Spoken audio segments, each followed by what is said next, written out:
ಆದರೂ ಸರಿಯಾಗಿಲ್ಲ Tungabhadra dam. 19ನೇ crust gate ಕಾಮಗಾರಿ ಪ್ರಾರಂಭನೇ ಆಗಿಲ್ಲ. ಜನಪ್ರತಿನಿಧಿಗಳ ನಿರ್ಲಕ್ಷ್ಯಕ್ಕೆ ರೈತರು ಜನರಿಗೆ ಸಂಕಷ್ಟ ಆಯಿತು. ಕಳೆದ ವರ್ಷ ಡ್ಯಾಂನ 19ನೇ ಗೇಟ್ ಕಿತ್ತೋಗಿತ್ತು. ಅರ್ಧ ಜಲಾಶಯ ಖಾಲಿ ಮಾಡಿದ್ರು ಅಧಿಕಾರಿಗಳು. ಯಾಕಂದ್ರೆ ಆ ಡ್ಯಾಮಿಗೆ ತಾತ್ಕಾಲಿಕ ಗೇಟ್ ಅನ್ನ ಫಿಕ್ಸ್ ಮಾಡಬೇಕಾಗಿತ್ತು. ತುಂಬಿದ್ದ ಜಲಾಶಯ ಅರ್ಧ ಜಲಾಶಯ ಖಾಲಿ ಮಾಡಿದ್ರು ಅಧಿಕಾರಿಗಳು. ಶಾಶ್ವತ ಗೇಟ್ ಹಾಕೋದಾಗಿ ಸಿಎಂ ಡಿಸಿಎಂ ಹೇಳಿದ್ರು. ಯಾಕಂದ್ರೆ ಕಳೆದ ಬಾರಿ ಮಾಡಿದ್ದು ತಾತ್ಕಾಲಿಕ ಟೆಂಪರರಿ ಸೊಲ್ಯೂಷನ್ ಆಗಿತ್ತು.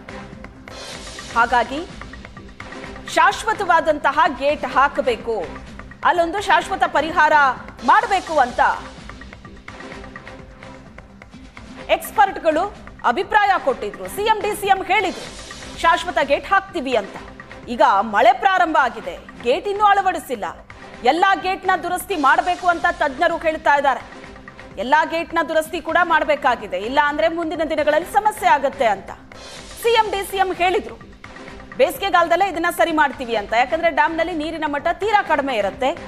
ಆಗ ಸೂಕ್ತವಾದ ಸಮಯ ಡ್ಯಾಮ್ನಲ್ಲಿರುವಂತಹ ಗೇಟ್ಗಳ ದುರಸ್ತಿ ಮಾಡೋದಕ್ಕೆ ಅಥವಾ ಹೊಸ ಗೇಟ್ಗಳನ್ನ ಅಳವಡಿಕೆ ಮಾಡೋದಕ್ಕೆ. ಈಗ ಮಳೆ ಶುರುವಾಗಿದೆ, ಸಿಕ್ಕಾಪಟ್ಟೆ ಮಳೆ ಸುರಿತಾ ಇದೆ, ಡ್ಯಾಮ್ಗೆ ನೀರು ಹರಿದು ಬರ್ತಾ ಇದೆ.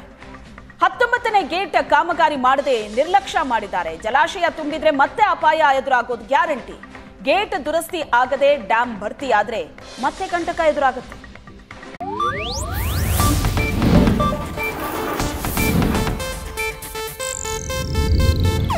ಇದು ಏಷ್ಯಾನೆಟ್ ನ್ಯೂಸ್ ನೆಟ್ವರ್ಕ್ ಪ್ರಸ್ತುತಿ.